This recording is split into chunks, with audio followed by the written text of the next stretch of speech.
feel like I'm gonna keep falling out the camera. You ain't I even feel gonna like be up. too. When you lean back, you might be good a little bit. Me, I'm completely out of view. Okay, I'm gonna sit up.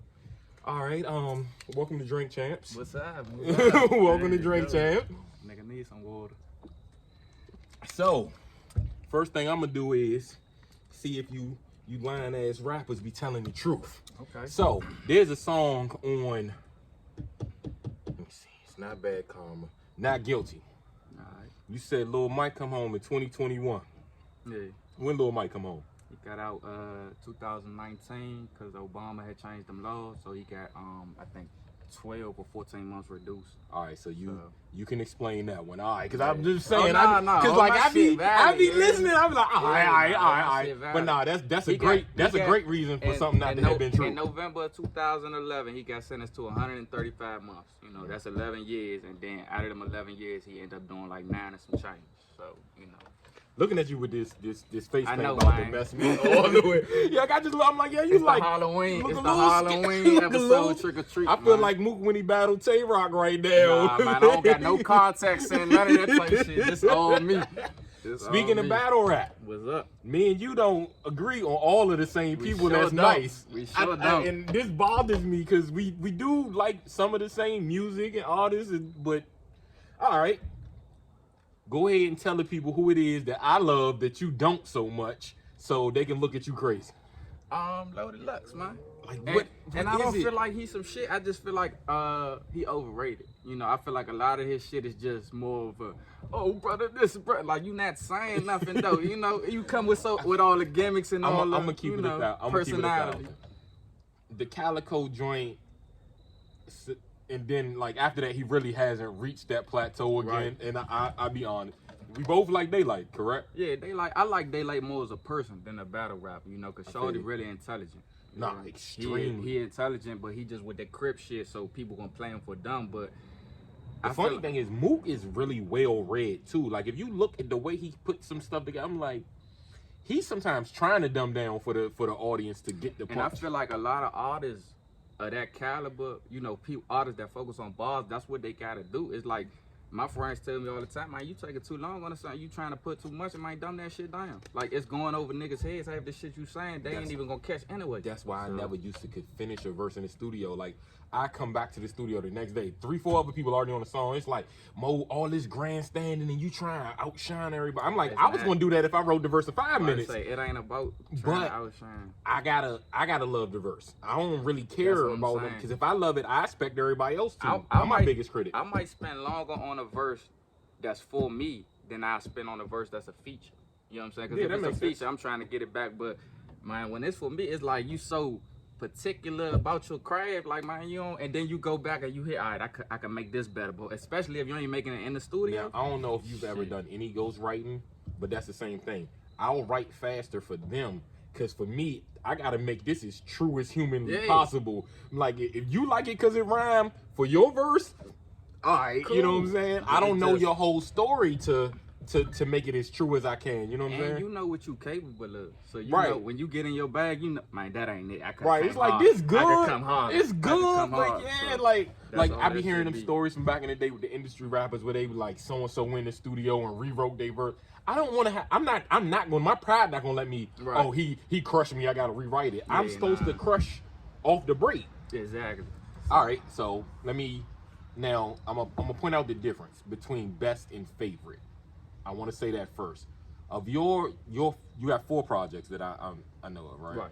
Okay, of your 4, what is your best project to you, and what is your favorite? And I'm saying to you because your best project to you is probably not Right. your best project to me. The favorite and the best to me probably gonna be the most recent one, I knew you was gonna say. And I only swear I knew because- you was gonna say that. and it's only because you know the artistry of it.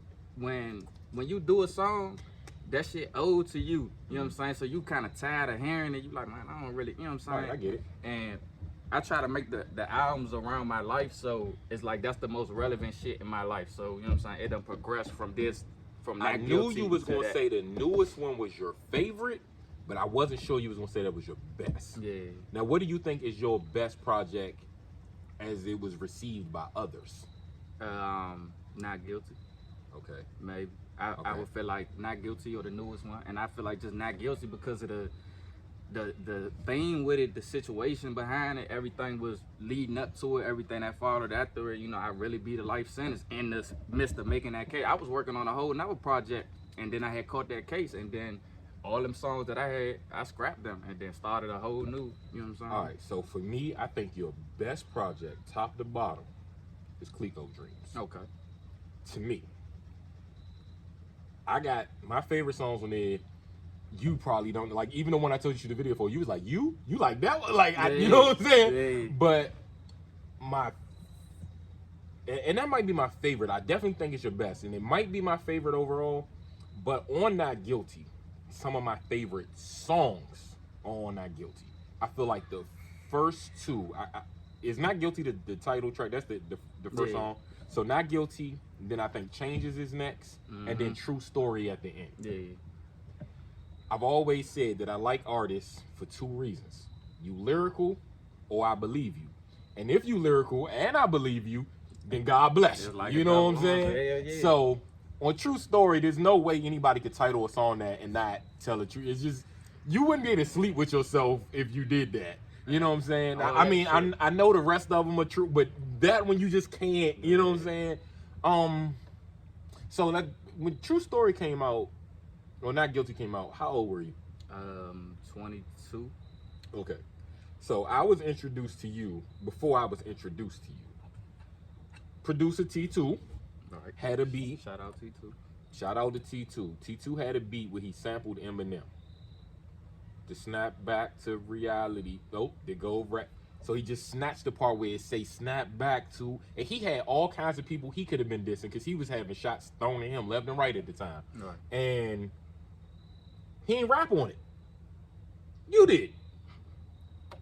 And I was like, I'm mad at you because you cut the beat off saying snap back too. But when he let me hear it, I was like, oh, okay, you know what you was doing. Son can rap. I'm like, how old is it? You was 16, I think you said at the time. Probably at that time. And I was just like, and I don't think I met you for like maybe 5-6 years later, but I was like, all right, this young nigga can rap, because that beat, the energy on that beat wasn't for anybody to just like, with. Yeah, you know what I'm saying? So, your man Mozzie, my man Mozzie, our man Mozzie, hold up, let me bring it, our man Mozzie, did a song with Uno Boss.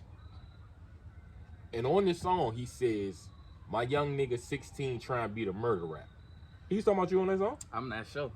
Because you know what's crazy about that is, because I'm thinking of the T2 joint and you being 16, and I'm like, all right, nigga was 16. Probably not though, because I didn't catch that when I was 16. At that age. So I was wondering though, because it just would have been a full circle type thing, because I didn't know you at the time I heard that song, and I was playing that song every day. Shout out to Uno Bosses. He did the most on that song. But yeah. All right, so I was just wondering about that. All right, now to your situation. All right, you know how you get on social media or Facebook and they say, "What are you doing?" Right? It's not bragging. You answering the question. It's what you doing. When rappers talk about their life, what else they supposed to talk about, right? Some people be like, "Oh, niggas is hot. They snitching on yourself." But with your case, it had already happened. I beat them charges. It came and gone. So, you free to say whatever the hell say whatever the fuck I want about that shit. I beat that shit in court. I done had niggas come to court, snitch on me, tell the whole story, all that type of shit. So I beat all 7 charges. All right. So in that situation, you said it wasn't until you was sitting in the cell and had the chance to reflect on whether you killed the nigga or not. Like, take me through that thought process. When the situation happened, and I left the scene. You know, Younger was hit up, but I didn't know he was still screaming when I left. So I didn't know if he was dead or not by the time, you know what I'm saying? So I didn't know what's what till I seen all them fucking charges. Right. You know what I'm saying? Then when I'm reading the charges, I'm like, oh shit, you know what I'm saying? So, it's real. This shit. I mean, I knew it was real when it happened. Well, yeah, of course. But it just was like, God bless the dead when it happened. The person that gave me a ride to get away, he dead now. But my man says, God bless the dead, we was talking about it leaving the scene, and he was like, I was just talking to him, I was like, man, what you think I'm gonna do? And he was like, man, you gonna do at least 9. You know what I'm saying? So when I had turned myself in, I self-surrendered this shit after I lawyered up. I'm prepared to self-surrendering, I'm prepared to do like 11, 12 years. You know what I'm saying? Then when I seen the charges and they offered me the plea for 30 years, I'm like, shit. They trying to give me 60 for real. I'm like, life. Because the detective saying, you know, we already talked to your lawyer. He said you're not giving a statement, but we got this plea for you. You can cop to the plea, and we can give you 30, or you can go to trial. If you lose in trial, you gonna get a life sentence. You know what I'm saying? So once the nigga say that, I tell the nigga straight up, might take me back to my cell. Like I ain't nothing 30. To say. I'm 21 at the time, so I'm thinking 30. That's life to me. Right. You know what I'm saying? Right. Life, because they ain't say you gonna get life without parole. Right. They just saying life, so that's a 25-year sentence. So I'm thinking you giving me a plea for 30, I might could get life and do 25 and still, you know what I'm saying? It's not a fair charge, so I ain't got to do 85% of the time. Right. So I'm like, man, fuck it, I go to trial. They tried to give you the amount of time they gave Meech without you having the 270 mil. And that's the wild thing about it. So it's just like, it's crazy to see the time you can get for murder versus the time you can get for amount of dope. And it's like, damn, these niggas is getting the same numbers in. And niggas you ain't dying even behind kill that nobody. too, yeah. And it's like people dying behind that, but nobody forcing nobody to buy. Right. You know what I'm saying? So it's just crazy. I had that conversation once with Tony Lewis Jr. when I had first met him, you know, about his dad, you know what I'm saying? And he's always said, I never said he wasn't guilty of what he did, but I was just like, you know, drugs kill people, and maybe more people than you just shooting one. Yeah, but again, like you said, that's somebody voluntarily. Yeah. And then it's like a sad situation because drugs do kill people, but it's like being young, coming up, I done seen junkies outlive some niggas. Yeah, that's a fact. I done seen crackheads outlive niggas that was taking care of their body and just got hit by a stray bullet, or you know what I'm saying, niggas that people had a heart condition, COVID, this COVID shit. Like I done seen junkies outlive a lot of people. So it's like, you know what I'm saying, drugs do kill you. I ain't gonna act like they don't, but it's just like, I don't know. It seems like it take longer. Look, I ain't gonna be nobody's hypocrite. I've sold drugs, and it was, to me, what I felt niggas was gonna smoke anyway. Right. You know what I'm saying? Why not make some money off of it? Like, the mindset I had to put myself in at the time, because I wasn't doing it just to have bread. Mm-hmm. Like, I was trying to help my sister, I was helping my father. Like, I needed them, I felt I needed the money, and that was the option I had, which I'm gonna let people know now why I go to the casino. Like, once I got married, I said, I don't care how bad down I am. Like, I can't, my conscience won't allow me to go back to certain things. So I'm like, I'm glad the casino there gave me another possibility. You know what I'm saying? So like, it's funny because I've always said how when they talk about girls need money, they get stripped. Well, that's the same option the guy had, the strip. Yeah. We both had the option to strip. Right. You know what I'm saying? Them double entendres or whatever. So. But what I was getting to about the rappers, sometimes I think rappers think they paying homage to their block, and they don't realize that they telling. Or making it hot for others. So one example, Beanie Siegel said on the song one time, it's that same nigga from 21st and Siegel Street. Okay. I'm in Philly one day with my man, and he had his girl joint, so I'm trying to get him some privacy. I go around the corner, take a little walk to the corner store. I realize I'm on 20th in Siegel. Right. So I walk a block over, and I'm looking, I'm like, you know what? I see how they was trapping right there. Is a house, and up under the porch, and the corner store is on the next, like right across the street. Setup. I'm like, it's an old lady, like cat a corner. She like in her doorway, like she was watching. And I'm like, But this is 10, 12 years after he made that song. So my thing is, when he got a deal, they didn't get a deal. Right. They was still them same niggas on 21st and Siegel Street. So sometimes I think we can mess up and not realize we doing it. And it's like, you don't, like you said, you don't even realize. And it's like,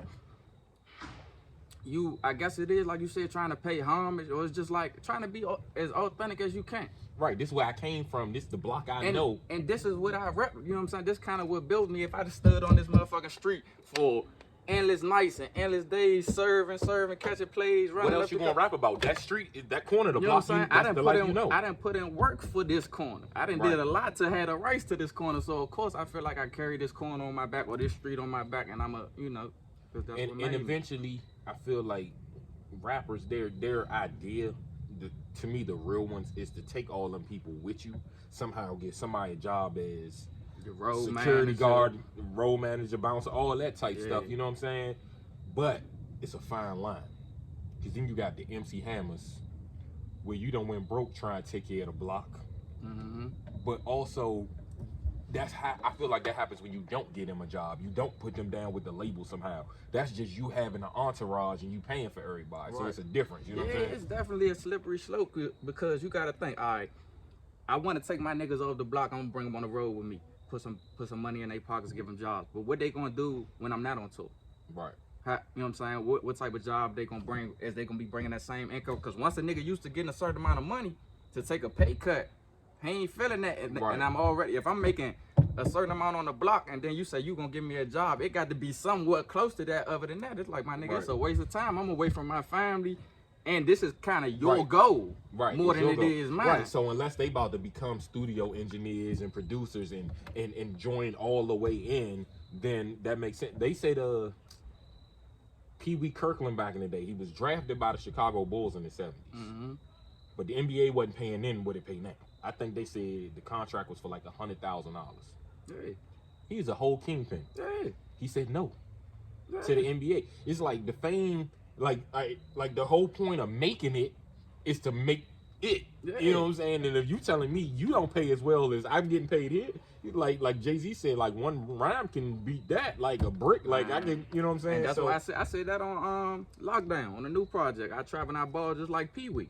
You know what I'm saying? Like it's when sometimes you doing shit just to do it or just to keep the appearance of it. So if you in the NBA but your street money bringing more than your league money, you staying in the NBA just for the appearance of it. You know what I'm saying? You might not want the fame, but just on paper, I look good. If I'm a street nigga, I gotta have a real job. So when I go meet a woman or, you know what I'm saying? I introduce myself to her family and they say, well, what you do? I can have something that I really do other than, you know, I get it how I live. Nah, it's a youngin', he rest in peace. He got killed during this COVID situation. I used to tell him that back in the day though, like 10 years ago. I say, Slim, I ain't judging nobody, I ain't telling nobody not to do, especially not something I've done. But I'm like, yeah, you gotta get a job too, though. Yeah. Like the police say something to you, like, hey, listen, you can't take that bread. This way I work. I gotta, you know what I'm saying? Like it was one scenario where I'm at the spot, and the police come through, like outside. We had like a little shopping mall, and the police say whatever, and he told me to watch who I hang with because he knew all of them and what they did. Yeah. But I had my work badge hanging from my neck. But the funny thing is, what they had might have came from me. Right. You know what I'm saying? He telling me, hey, you going about your business. I need to talk to these guys. You know what I'm saying? On paper. It was the appearance of it. On paper than that. So that makes a difference. True, man. So even with having a job and pursuing rap, it's a lot of rappers, up and coming rappers, that think that they not supposed to work. I'm a create, and that's fine. You want to be an entrepreneur, whatever, but you gotta fund your goal. You can't expect others to do it. So you are able to manage rapping and working. Right. But I ain't embarrassed on how I provide neither. You know what I'm saying? I'm not too cool to have a job. I'm not too cool. I feel like having a job is cooler than being in the street. You know what I'm saying? Being in the street cool when you getting kingpin money. Right. You know what I'm saying? But as any real nigga in the street will tell you, it's more bad days than good days. It's more slow days than good days. You know what I'm saying? Yeah, so look, even when I used to sell CDs, and it's like, and that's why when I see people like bootleg CDs and the movie guy or whatever, I buy something every now and again.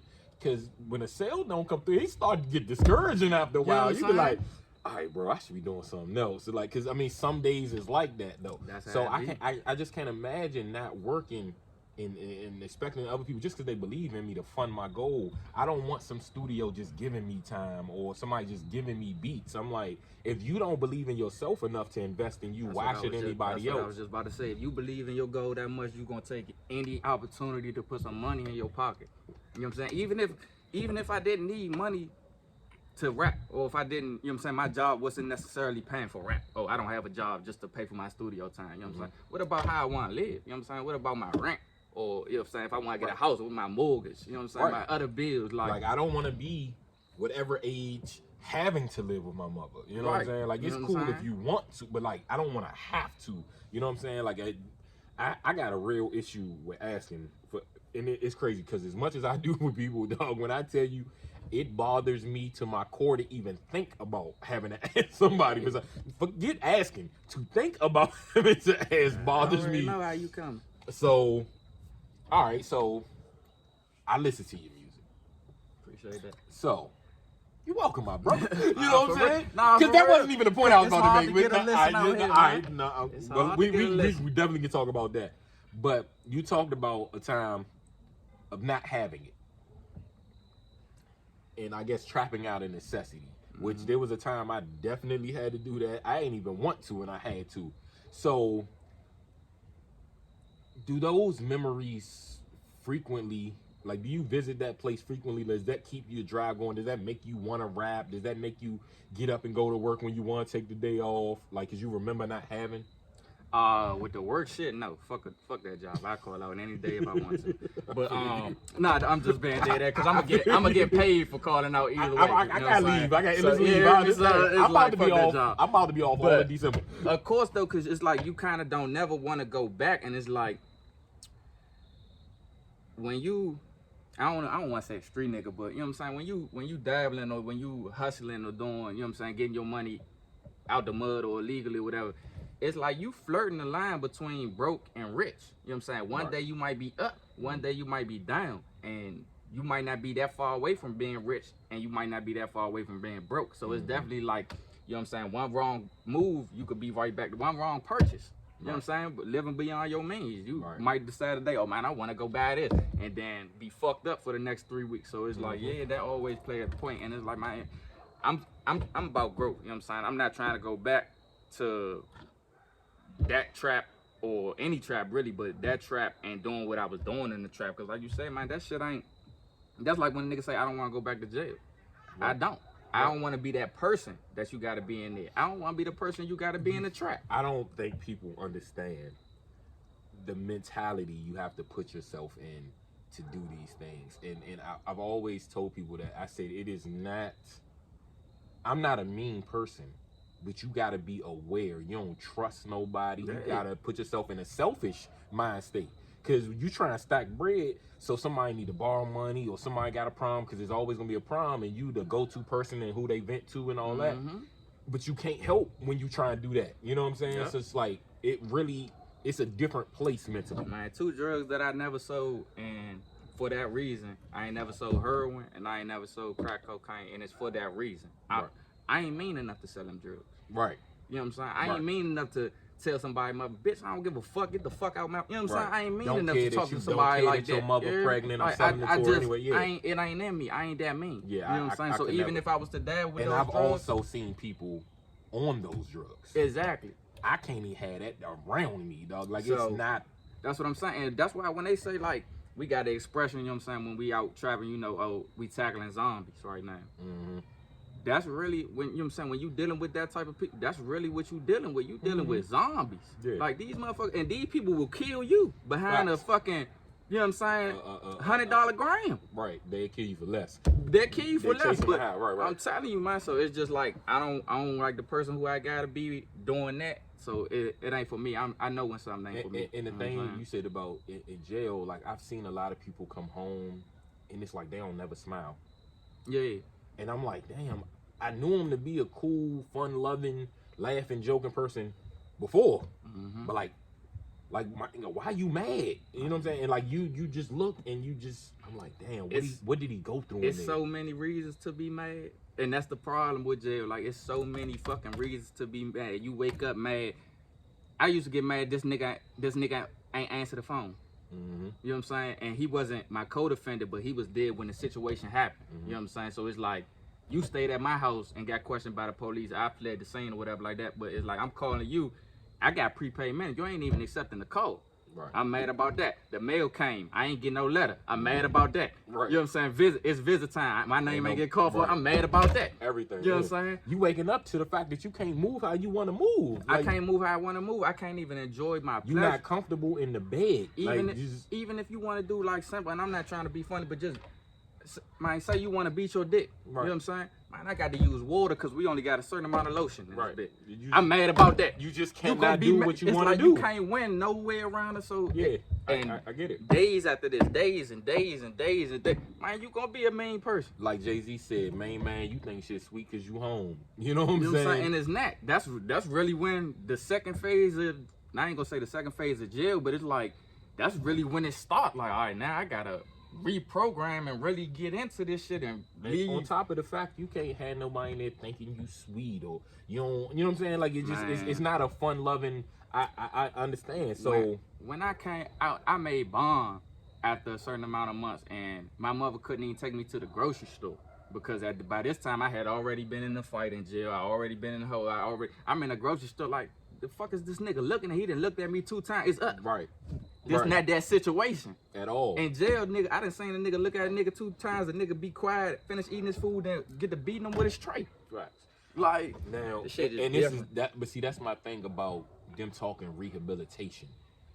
That don't sound like the mindset that even allows rehabilitation. No. You see what I'm saying? Like that sound like the mindset to send somebody off into the military somewhere because you done basically trained yourself for war. I'm about to say, I don't even think it's the mindset for the military. I think that's the mindset for when you dropping somebody off in the jungle, tell them fend for yourself.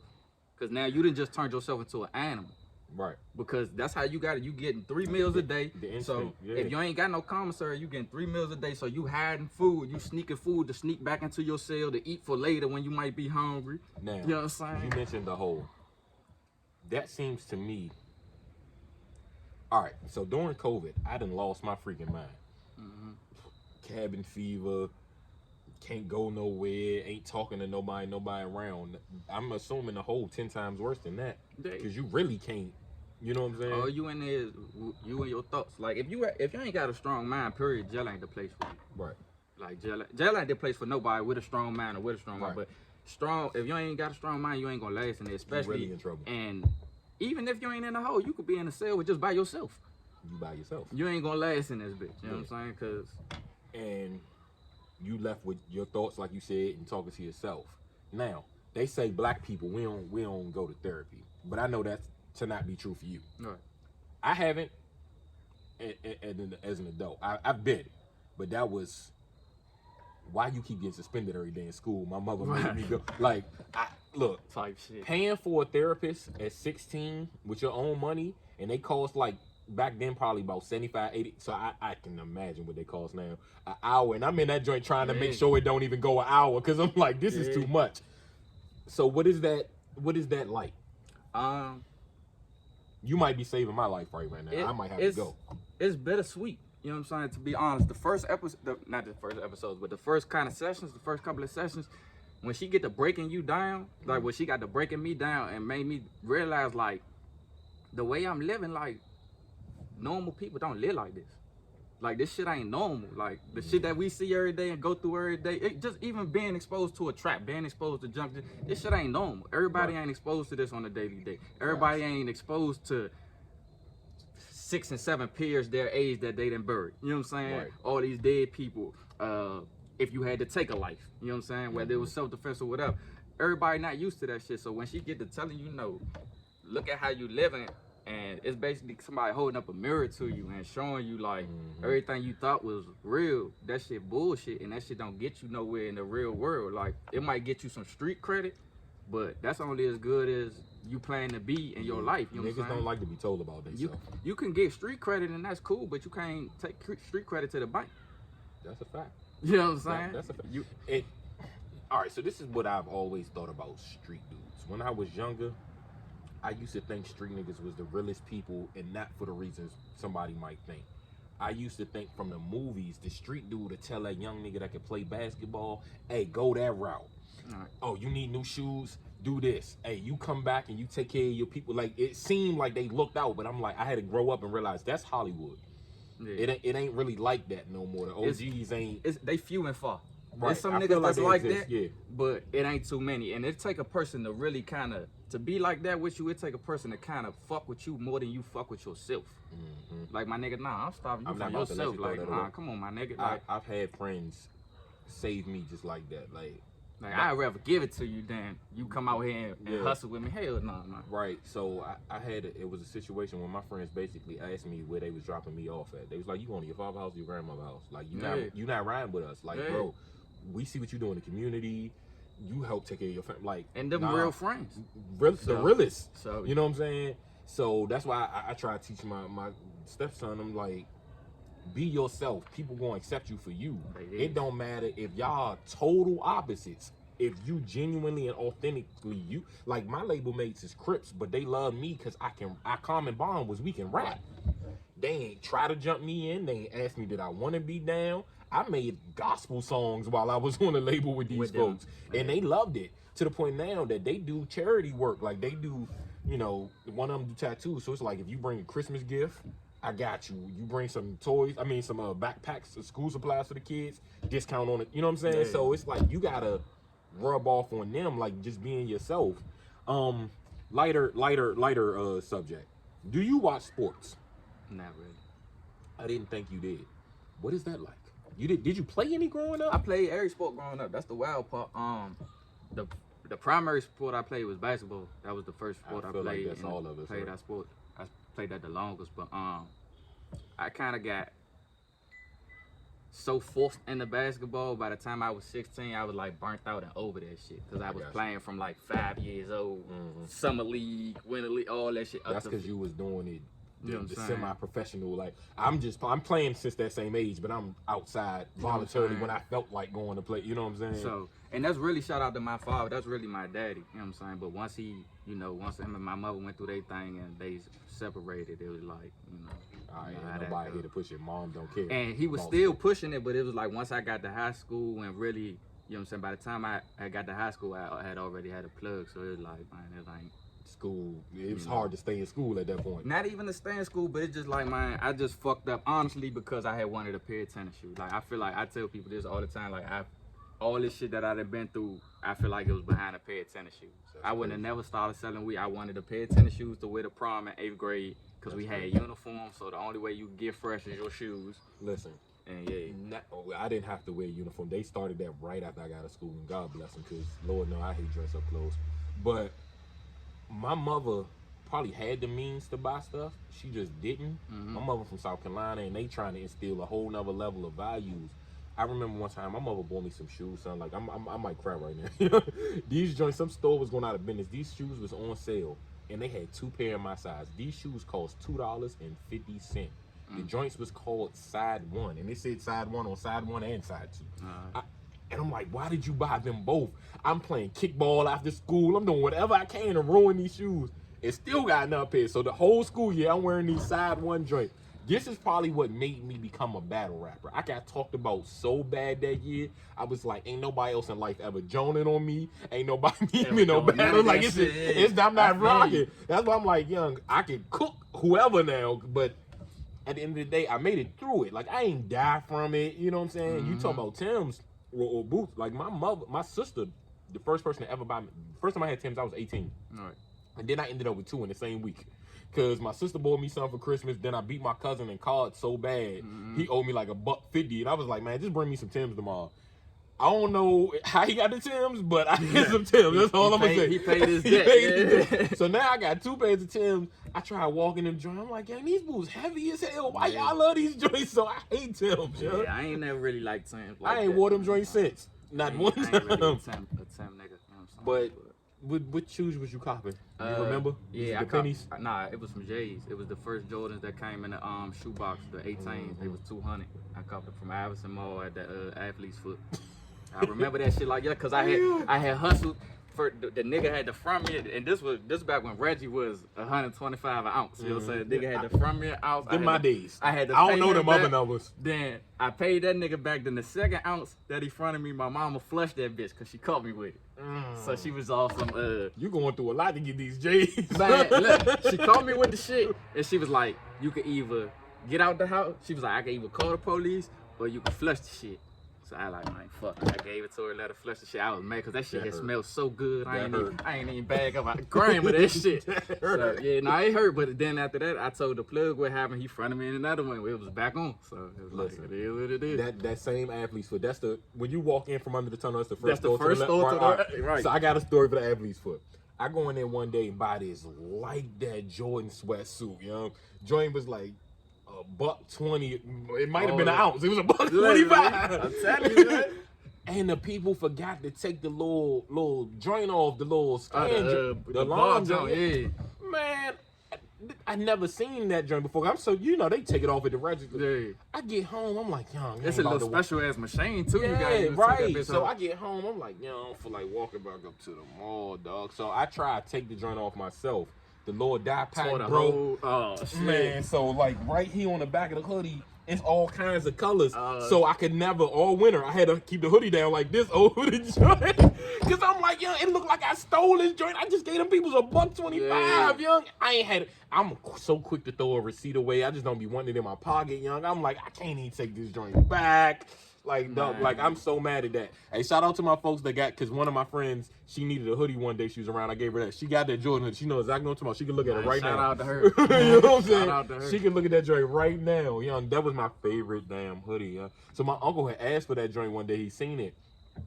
But he used to be a CEO, and I'm just like, man, he gonna think I stole He this gonna joint. definitely think you stole that shit. He gonna know this down the back. Yeah. That dye pack I was busted. like, I can't even give him this joint. That's funny. Shoes though, talking about $100, $200 shoes. Yeah.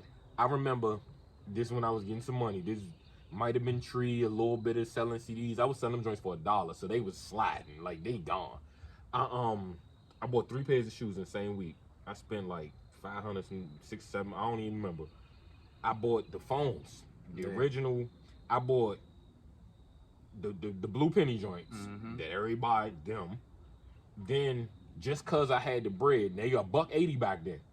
I went and bought the red ones just cause I had it. And I think like that Saturday, the damn black ones came out. I was like, come on, there's no way in hell I'm not going to cop the black ones. So I just spent like $560 something on phones, young, in 1 week, dog. Never even wore. The dude I was talking about that got killed that I used to tell, you know, get a job while you hustling too. I let him wear the red phones. I never got them joints back. I was so mad.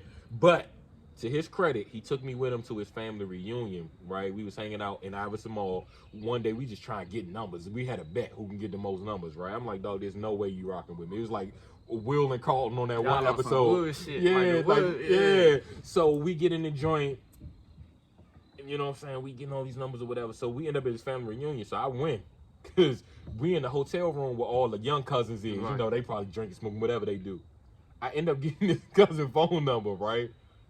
I ended up engaged to Shawty. Like this is who I went. I'm like, young, I'm going to your family. I'm like, this wasn't even supposed to happen. Yeah. You know what I'm saying? But shout out to the ex though, because clearly that ain't who I married. But it was just funny because they actually related to Light Show.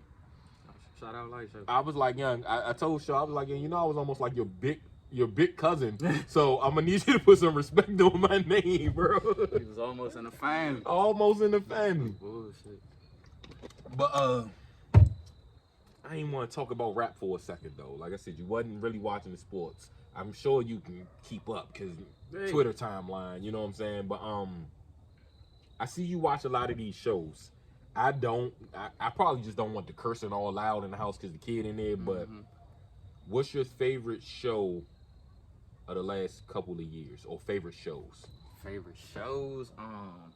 Shit, my favorite show, to be honest, ain't gonna be none of that shit you think about. My favorite show is Ancient Aliens. Hold on, how you gonna just No assume bullshit. what I mean, would? it ain't, because it ain't Power, it ain't BMF, it ain't Snowfall, it I ain't ain't gonna none of lie. that. I thought it was gonna be all that. Yeah, nah, that's what I'm saying. So, nah, I'm in the aliens, man. You stereotyped me, but you was right. Because I stereotyped you. I be in the house watching Ancient Aliens on the History Channel, man. That's my show. If I catch something on the History Channel, sometimes them joints be lit. Like I be sitting there eating dinner, and I be on YouTube going down rabbit holes. Like I watch the 15 longest bridges in America, or the craziest winding road. Like I just be watching like that. Yeah.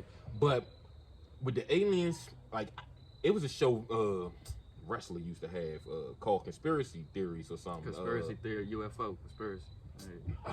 But it wasn't just about UFOs. The dude that used to wrestle and became the governor out of Minnesota. I know who you talking about. What's his name? Jesse Ventura. Right. I know what you're talking about. It's UFO conspiracies with Jesse Ventura. So I used to watch the conspiracies that all shit the too. time. All so the I done alien seen all the Area 51, the MK Ultras. You know, I'm caught up in that plane, the Malaysian 370 joint. I'm like, young Diego Garcia. I be wanting to know all that. Yeah, so nah, I feel you on the alien joint. That's my shit. Cause I mean I like Snowfall, I like Power, I like BMF. You know what I'm saying? I never even got to watch any. I watched BMF, but I've watched BMF. I haven't, and because I'm so behind on Power, like I don't really feel like starting it right now. Hey. But because I know I'm gonna have to watch it on my phone or. I ain't really a kid for the Tyreek jumps and all that type shit, the newer jumps, but you know what I'm saying, the original shit, yeah. But it's the like BMF joint, I don't like to watch because like I'm not really financially where I want to be in life right now, and them type joints be making you. But you know that shit ain't no bad thing though. You know what I'm saying? Because you can get motivated and that get it out the mud. I know I can do something You know else. what I'm I know, saying? but I just be like, man, let somebody front me a mini bricks. Front me 100 keys. Hey, Slim. I'm like, look, I ain't gotta stand outside. I can get them all. I just know that shit because it's like we live. You know what I'm saying? You know who my cousin is. You know, you already. So it's like we live that shit. I already know. Yeah, you know man. What I'm Look, saying? I just be like, listen, man. Listen, you talking about 100 key drops and shit. I'm telling you. But I don't know nothing about that, but I do know about yeah. No, I mean I do to the extent that I do. But you know what I'm saying. But the thing about the BMF joint, and this is what I noticed about a lot of hustlers sometimes. It's necessity.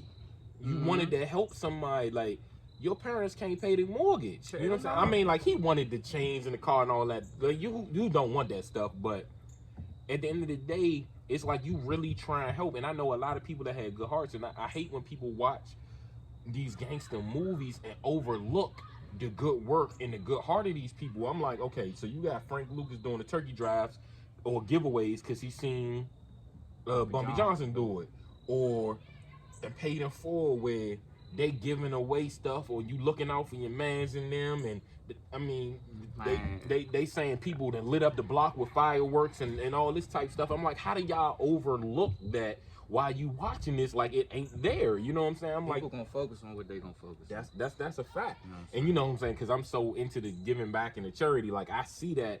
I see everything else too, but I'm just like, I be seeing a certain level of respect, even with the mobsters and the Italians and whatever.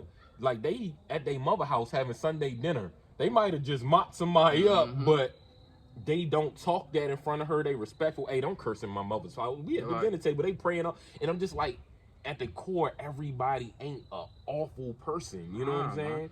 It's you trying to take care of yourself and your folks. And you can't help nobody until you help yourself. So like you say, of course you gonna see a nigga with the chain. He gonna get it. Like I said, I got my money. I bought myself some tennis shoes and shit. But I done bought my mother all type of shit. I done paid all type of bills. Like I said, my father moved out when I was 13. You know what I'm saying? The mortgage on my mother's house, $2,400. So it's like, man, it gotta be paid. Or I'm gonna be homeless. Gotta be paid. I'm gonna be homeless. Not even just mom. I'm gonna be homeless. And it ain't even like, oh, if it gotta be paid or we gonna be homeless. She might have enough money to pay the motherfucker, and then we be in this bitch eating Campbell's chicken noodle soups for the whole month because we ain't got no food money. So I like chicken noodle soup. You know what I'm saying? Not even when I'm sick. I not knocking on it because I came up on that shit. Nah, because I like, and I felt the way about it. Nah, but I just went on my other stepson because he in there eating oodles and noodles, and I used to make a joke. I'm like, young, that's the poor people stuff. I can't eat them. And no, I've never had them. I used to hate when my brother ate them just because he made the eggs that go in that stuff stink. But I'm like, to a degree, it is for people that don't be having the right bread, because that's what college kids be eating all the time because they don't got no money. You know what I'm saying? I just don't like them. Yeah. But if y'all like, hey, don't mind me. I am not better than you. I just don't like them. They just bring back bad. That's what we ate. You know what I'm saying? When we ain't had commissary, my celly used to let me get his shit. He used to throw the packs on the floor, break them up and shit. Everybody's story is when they ain't had no money. That's what I'm saying. So we in jail. I don't want no noodles though. I ain't never liked oodles and noodles. That shit ain't for me. I ain't like that. But yeah, you do be watching them other shows. I don't be watching a lot of this other stuff. Like I be looking at y'all online talking about Tasha and Portia and all these people. I'm like, is this from the Desperate Housewives of the Real Potomac Women of Alabama? Like, I don't know nothing about that shit. All them I shows. watch drug dealing shows and Love and Hip Hop shows. and all that. I seen Love and Hip Hop before. I ain't seen the newest Jones. Y'all try to justify because it's some rappers. They be like, no, I'm watching rappers. I'm like, nah, I need to watch Gossip Girl. Nah, I'm on that bitch watching Jocelyn. Jocelyn had them hoes scared, man. Stevie J was funny and shit. I'm watching. I sat in front of them at the BET Hip Hop Awards in Atlanta one time. The ones where they do the cypher. Yeah. And we almost in the back. And my folks was like, young, I wonder why they back here. I said, this ain't no VH1 situation. This BET. There ain't nobody here. You know what I'm saying? She was like, but nah, they got money. I say, man, these shirts probably sold out quick. Like, I don't. But everybody got money. You know what I'm saying? You got to think. And they might got money, but it's a whole lot of people with way more money than them. So it's that's a fact. Yeah. So I seen it. Don't look like they did the ciphers this year. They got like blew me with that. I didn't watch it. That was being flow anyway. I mean, that's because a lot of people ain't about bars no more. Yeah. Y'all young niggas ain't that hip hop. Can you freestyle? Cause y'all don't. You can freestyle? It depends. I ain't gonna put you on the spot. Don't day. get scared. Don't get scared. Don't get scared. It depends on the day. I ain't one of them niggas that if I freestyle, I'ma actually freestyle. I ain't gonna go into something that I got written that niggas don't hear. Claim is a 16 freestyle I keep in the cuff when niggas ask me to spit now. You know what I'm saying? The funny thing really is with me, I can't do that. My memory's so bad, I never could do that. That's a reason I can't do that shit. Yeah, I gotta freestyle. I legit gotta. What time is it? Because I know the kid gonna run to the rec. 6:30. Okay, he can go run to the rec and play. They got team night at the rec center. I fuck up and once I might get the first 4 balls, and I be like, I mean, like I feel like there's been times where I had like a go-to line, like if I messed up and that just get me back on track. But nah, I couldn't memorize no 16. Because to me, that's fraudulent. Like, you know how people say they real, right? yeah. To me, I'm so real, I don't even like extra fake in a movie. like, and I seen you say that about what was we watching? We was both watching the joint at the time too. It was like a few weeks ago, wasn't it? I don't know if it was something that happened on All American. You watched All American? That decent joint we got into. It was something, and it might have been one of them street shows, and you was just like, dog, this just got like, no, it was The Shy. Yeah, I had like to stop watching that bit. I stopped watching it wasn't that, man. Like, it ain't that. It was one thing where a nigga took a gun from somebody, or he had stole somebody's gun, and they was like, man, I just want my gun. Man, nigga like, kill you behind stealing his gun. Especially if it got a body on it, you crazy, man. Especially in The Shy, them niggas be having like 72 shootings in the weekend. Come on, man. Somebody got shot with their own gun in my house one time. We was in Capitol Heights, and the dude, they was outside arguing, you know what I'm saying, over whatever, and one of the dudes came up on our porch, and like he dropped his joint in the yard, so his man got in, they arguing, and he shot him like in the doorway. But it was like, we got an issue with this other dude now, because for one, you just shot at somebody that's in my doorway. Mm-hmm. My stepbrother and stepmother was in the window about 10 feet to the left, putting the AC unit in. The bullet skips the ceiling right above me. I go to sit my food down. I drop my bowl of cereal like on the corner of the desk. I'm like, this joint is like right above me. Like, you done put my life in danger. So cuz done got shot, walk around the steps, walk around the corner, and he's sitting on the steps. He's like, I'm hit. I'm like, we don't know, because I'm thinking the joint missed him, but he done got hit. So I'm just like, them gun games ain't. So that dude that did that shooting, like, I don't know who got at him, but he was found in a creek like 2-3 days later. You know what I'm saying? And I'm just like, that type of stuff, like, people don't play gun games. So when you see that type of stuff, you be like, that's not what would happen in real life. I even used to get mad as a kid sometimes watching certain shows. It could be the Cosby Show, Family Matters, and like the kids that went out and they in high school, they done got drunk or came home high or whatever, and the parent like talked to them. Be like, man, I used to get hands laid on me. Like, my mother whooped my ass in a bathtub. One time, I was a young nigga, and I don't know what the fuck. I think I had some cigarettes in my pocket. You know, I ain't never smoked a cigarette in my life. I don't know where. I might have been holding them for somebody or some shit like that, and I forgot I had them bitches. Or we walked out the store, and I forgot I put them in my pocket. She whooped my ass while I was in the bathtub. Yeah, and I'm probably like 10 years out of some young shit. I fell asleep one time. My mother had left out the house. I was supposed to wash the dishes. My mother woke me up whooping me. Like, she hit me and woke me up out my sleep. I'm washing the dishes with an attitude. I'm sleepy. I'm crying. Shit, like, that's why I'm just like shit. All you did was talk. I'm like, all you did was talk to him. Like, you ever seen the movie SWAT? Yeah. That movie like that until they get to the extra fictional part when they start pulling out rocket launchers in traffic because cousin offered them however $10 million to get them out. I'm like, come on, bro. Like, I just don't like extra fiction. Like, my wife and the kid, they watch.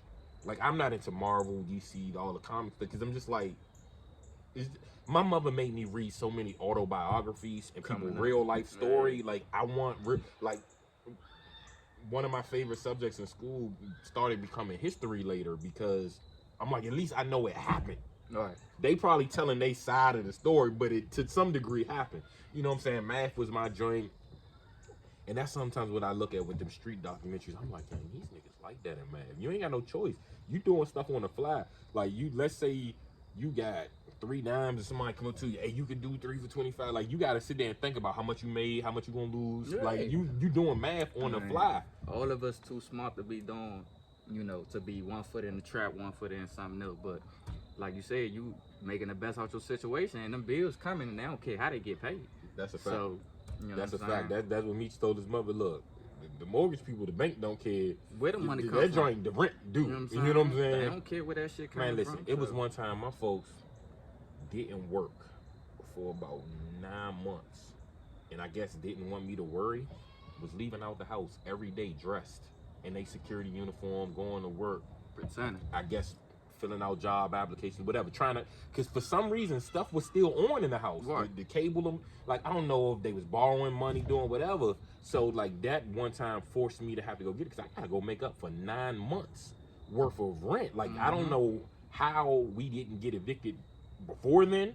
What favor somebody you promised them you do, or you get the money, like I don't know, but like I had to go get it, and I had to go get it quick.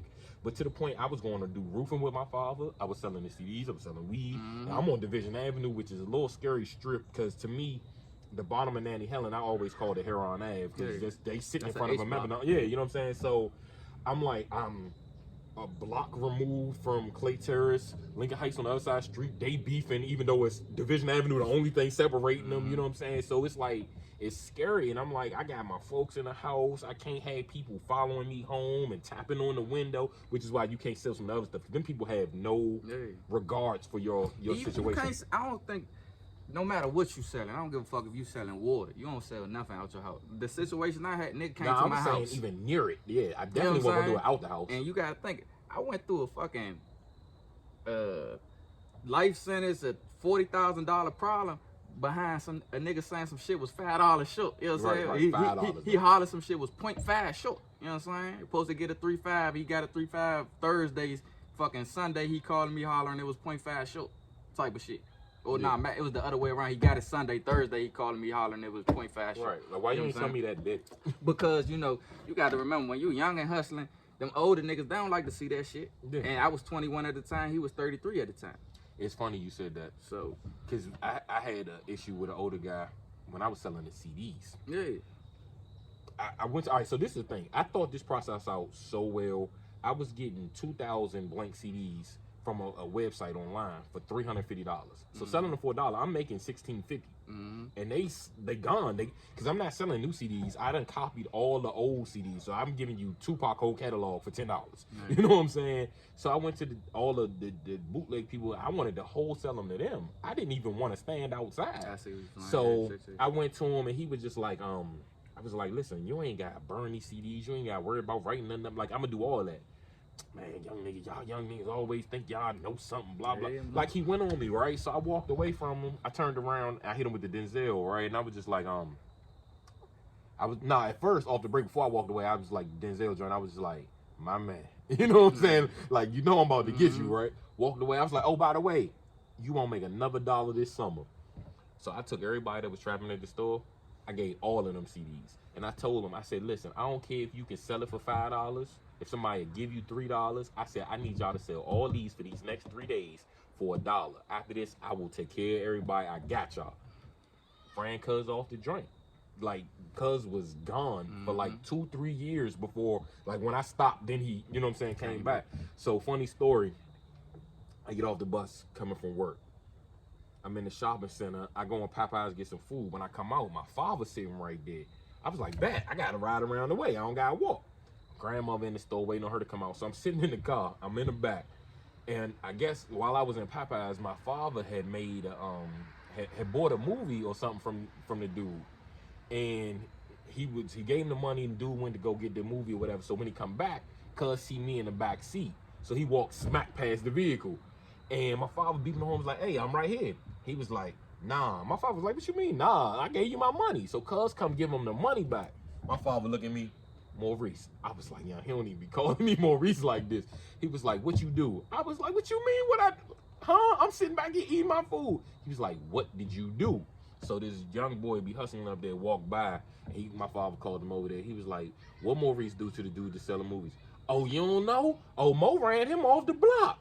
I'm like, dog, my father from the streets of Northeast. You don't use these terms when you telling somebody what happened. So my father looking at me like, my son ain't like that on those streets. Yeah. He was like, man, Mo ran Cuz off the street. I was like, dog, can you tell him what happened for real? So yeah, my father thinking I done pulled the hammer out and made Cuz roll, man. I was like, yeah, I don't even move like that. I don't even like guns. You know what I'm saying? I learned how to shoot them joints in the military too. drill sergeant tell me, he was like, "Oh, you was back home in DC shooting, huh?" I'm like, "Come on, bro, I don't even appreciate the stereotype, none of that. Like, I don't even like guns, man." But what's I about to say? Back to this music. Let's get to this music.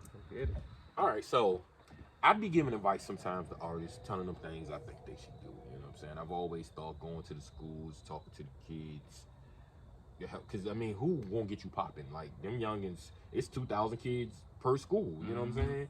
Now, we ain't get to talk to a massive school, but you came one time. It was like it might have been a summer program. How was that experience for you? It was fun. I don't think it was a summer pro because it was cold as shit when I came up there. I had boots on. I know that. But it wasn't like during. It was a writing program for the kids. Right, but it wasn't during school though. Like it was a weekend or something maybe. I liked it. You know what I'm saying? Because it's like you say, man.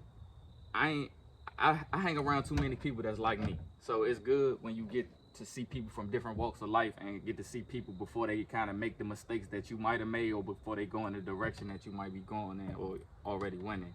So, you know what I'm saying? Meeting the kids and then just helping them coach with the writing shit. You know, I love that writing shit. So it's just like, man. It's therapeutic. It's therapeutic. Talking to them. So it's therapeutic just working with kids, period. Right. For me. So, you know what I'm saying? It's kind of like the best of both worlds. I get to talk to kids about the shit that I like to talk about too, so it's like, you know what I'm saying, that shit was dope. Yeah, that was fun because like we all got matched up and me and my kid wrote a song, you and your younger wrote a you know song. What I'm saying? Like, so, and then you get a piece of early because like 3 of them kids, I still follow them on Instagram, so it's like, man, I done kind of watched a couple of them grow up and like, damn, shorty getting big. He way bigger than when I first met him type shit. Nigga got dreads, man, all that type shit. I do the same thing. Like these youngins, they'll follow me back and I follow them or whatever, which sometimes keeps me from posting certain things. But yeah, like I used to mentor these youngins in middle school, so I'm watching them. They in high school now, they about to graduate, and I'm just like you said, they big. Some of them done started rapping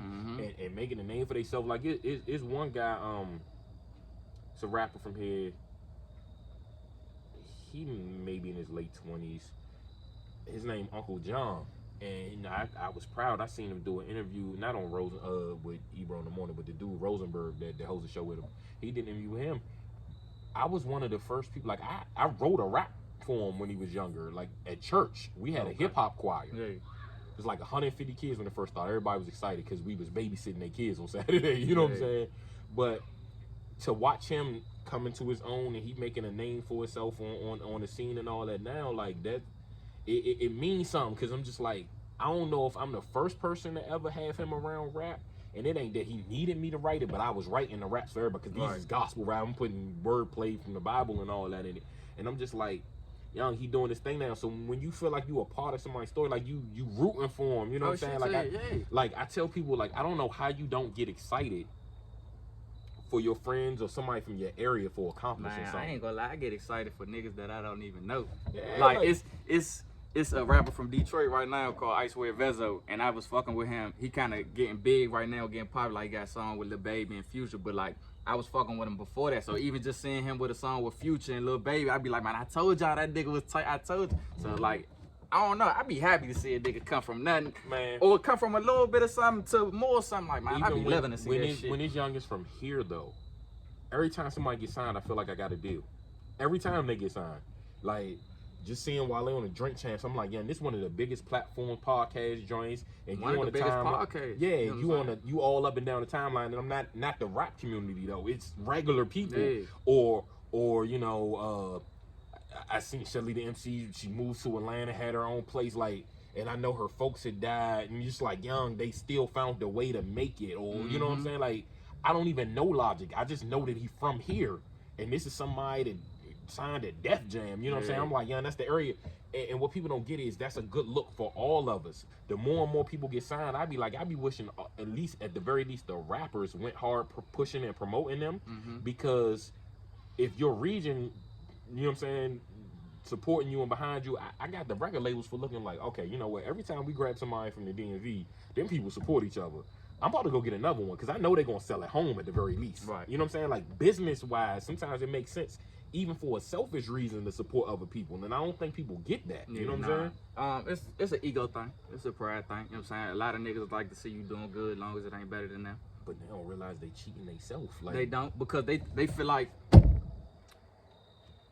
the higher you get, you putting the ceiling on as big as they can get, and it's not like that. Right. You know what I'm saying? It don't have to be like that. You putting that shit in your head yourself, like, oh damn, youngin ain't gonna open the doors for nobody. You don't know what that man gonna do, but whether he open the doors or he don't, man, you got to keep doing like you said. Right. Them labels might be thinking, even if it's a label, damn, while they selling like that again, even if who while they signed to? Warner. Okay, so it ain't Atlantic a division of Warner? Yeah. Okay, so if Atlantic Records or another record, like, damn, that we need a DC artist, man. Who the fuck can we snatch? You know what I'm saying? So that's when you get all that shit like that. But all right, so pursuing music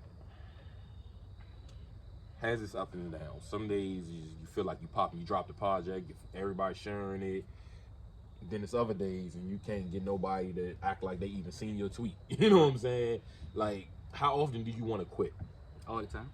I want to quit every day with charity joint. I don't really like doing music. I don't like rap. I don't like talking about rap. You know what I'm saying? I can talk about rap. I don't like talking about my rap, my shit. You know what I'm saying? Because everybody be like, I believe you because you're saying it, but I got DMs from Jack. You know Jack Boy, right? I got DMs from Jack Boy and my shit right now saying, man, your shit hot. Why you only got 2,000 followers? Right. You know what I'm saying? Why do you only got 2,000? I know why you only got 2,000 followers. I do know. I can only answer I can that tell question you why. With my opinion on why I got, you know what I'm saying, 2,000 followers. Tell me and I'm gonna tell you. I think you should go first. Shit. I think you should go first. You the guest. Nah, but I'm gonna go first. Alright. Nah, you right. Right. Nah, I'm right. That nigga, man. but personally, you was busy. You was ripping, running, doing what you was doing, and you wasn't out and about networking. Right. You got to meet people. Yeah. And if that's not your reason, then honestly, your reason is invalid. But I do want to know what you was thinking. Nah, I was just gonna say, you know what I'm saying? I was you can't have 1 foot in, 1 foot out. Facts. With the shit. Facts. You know what I'm saying? I kept Fetty Wap. I guess I kept looking at it like, well, how a nigga gonna pay, especially after Mike got indicted, right. You know what I'm saying? How a nigga gonna pay for it. And especially after I got my shit indicted, it's like, fuck, you know what I'm saying? Yeah, I understood. This shit real. Trying to drop a project and you still down 40 bands. And like, I understood that. I did, but that was the thing. It's just like when you got the talent and it's there and you could do it, it's all right, well, this got to be funded. But then it's like, all right, I want to leave this alone and do this, but hey, this ain't popping like you know what I'm saying? That's why when people look and they be like, how Fetty Wap or how this artist do that, or they just got signed and they was on their way and Trail did this, but I'm just like, y'all don't understand when this isn't bringing in the revenue, like you said earlier, the revenue that this is bringing in, or this ain't bringing in enough for the live off of just yet, or you know what I'm saying? Like I get it, I really do, but it's just like, that's why when I told you I like, the reason I do this is because of uncensored, unsung, behind the music, and you hear them stories about people. And you know, before they popped, they had to move back in with their mother, or they was sleeping in their car, like they sacrificed it all for the dream. But just because you sacrifice it, don't mean it's gonna happen either. Right. So realistically, you still gotta live, and I get that. You know what I'm saying? So I definitely understand, and that's why I try to take my platform for whatever following I got. And the thing is about followings too. It's still quantity. It's quality over quantity. It's who's following you. I don't have 80,000 followers, right. But the people that's following me make a difference here in this area. Right. You know what I'm saying? So that's the important thing. Like, you know me, you know other people that know other people. So like that, the 2,000, I get how it look to somebody that may not know you, but again, it's who you know. So honestly, it ain't the biggest of issues, because if you got the people that people do follow and they behind you and they rock with you and they stamping you, it can still happen. I just tell people to be ready, because to get on, you're gonna have to get lucky. Yeah, I don't be tripping off the followers, because like I said, I be tripping. Only thing I really trip off is my views on videos, right. And that's only because I pay so much fucking money. Yeah, for I know. But the followers, them joints is clean. I know. I ain't really tripping off that, because like I said, man, I done had DMs from Jack Boy, DMs from Sauce Walker, and these people I'm not even following these niggas. So it's like, y'all seen it somehow. Whether y'all seen it from some shit I put on World Star, or y'all seen it from the Explore page on Instagram, whether I got 1,800 followers or 18,000 followers, y'all seen the shit.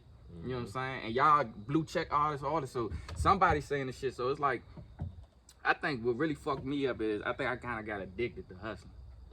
especially when it start being profitable. And I got out of jail, and it's like, all right, damn, I done beat my case. Now I gotta run my money back up because my bond was $250,000. You know what I'm saying? What 10% of that? That's 25 bands. You know what I'm saying? My lawyer fee was 10 bands, and then the nigga that I had caught the case for, you know what I'm saying? The nigga that I had shot. I'm beefing with his little brother, cause man, his brother was friends at the time. You know what I'm saying? So now I done beat the case and shit. I come back to my neighborhood. Now I'm beefing with him. Now I done got a new charge fucking with his brother and shit. So now I got another case I gotta pay for and shit like that. So it's just like once you get that money, and then if, like you said, if you rapping for the money, then you start making it other ways. It's like, man, fuck this rap shit. Especially if rap was only for the money. Yeah. But the thing is, don't you feel like rap is therapeutic?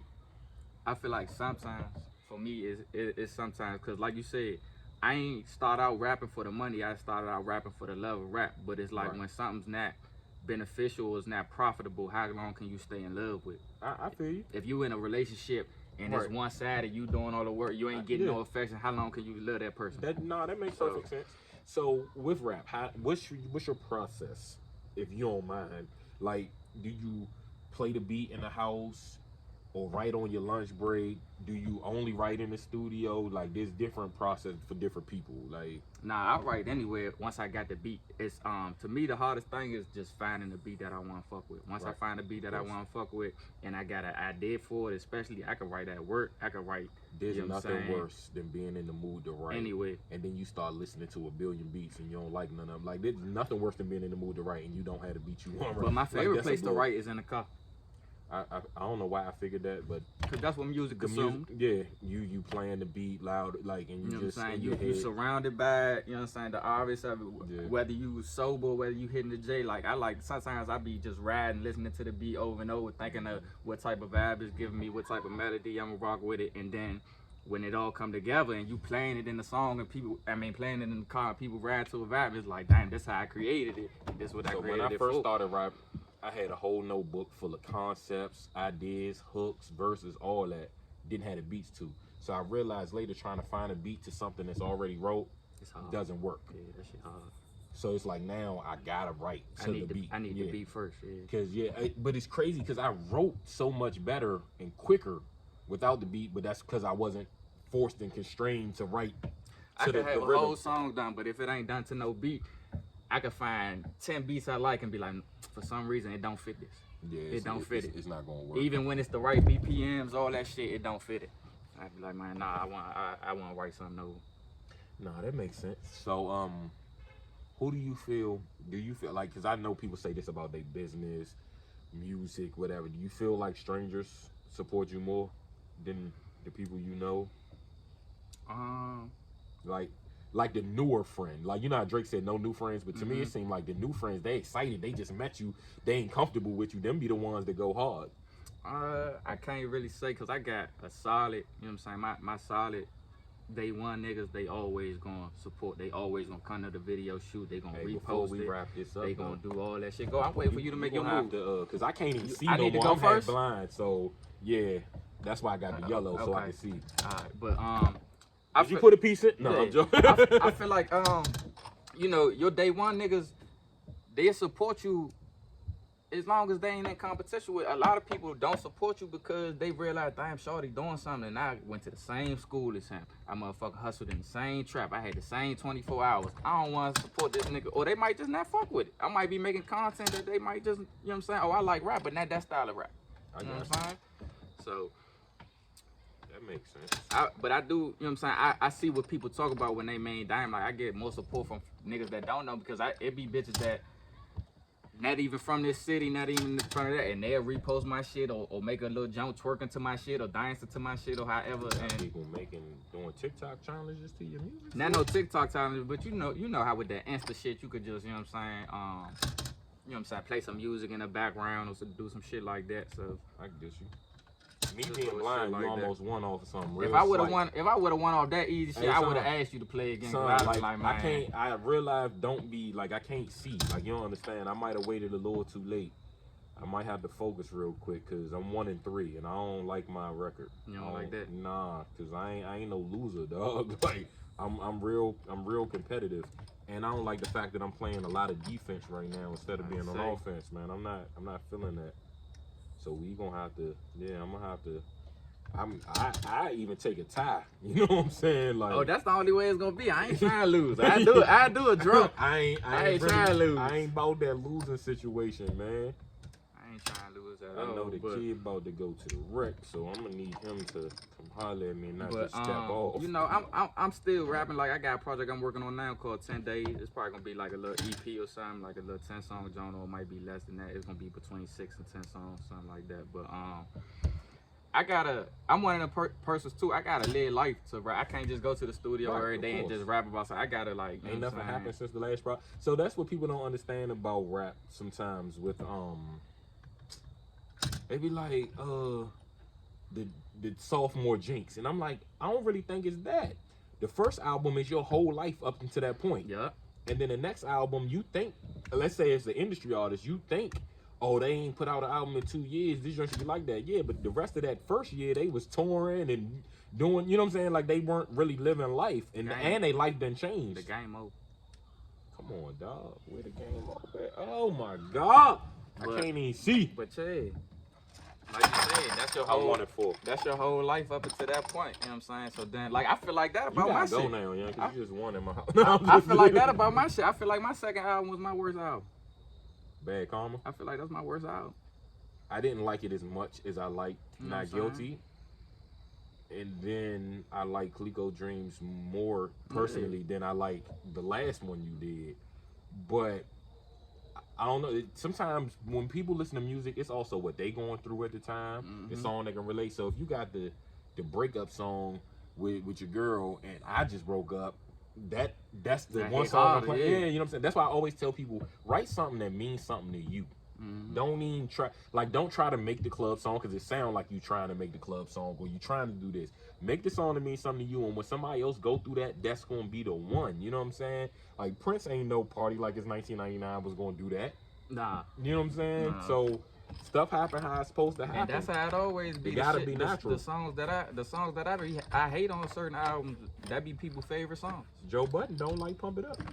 I don't like Pump It Up. It made him the most. I don't like him. I don't like it either. I feel you don't like him or I don't his like music. His artistry. You don't I like don't it. feel like that shit tight. I feel like that about a lot of people though. So you can't just blame. You know what I'm saying? I'm not even gonna just box. So who do you? All right, I don't normally do this top 5 thing, but forget artists now. You know, people always do your favorite all-time albums. All right, so who do you listen to now? I probably ain't gonna know what they rap like, cause I probably stopped listening to music with Wale's class of people in 2009. But that's just me. So who do you like? Right now I like to listen to a lot of motivational music. You know what I'm saying? So right now, like I say, I like thug motivational. I ain't even gonna call it thug motivation because I just like to listen to shit that put me in a mood to get money. You know what I'm saying? That's why I like my newest album so much, because it's like Clico Dreams, I was healing. I was going through a lot of shit, you know what I'm saying? Hurt feelings and shit like that. That's why I like it. And I was healing. So with this joint, it's like, you know what I'm saying, I'm getting a chance to enjoy money and enjoy life a little bit more. So I like that. And then, you know what I'm saying, with the pandemic and shit that's going on, the pandemic fucked up, but I feel like it saved my life. I feel like it saved a lot of people's life if you was in the street, because it's like we getting more money than we ever got. You know what? I need to go check on this kid, because he should be gone, but he's still here. And yeah, man, I appreciate you coming out. Oh, what?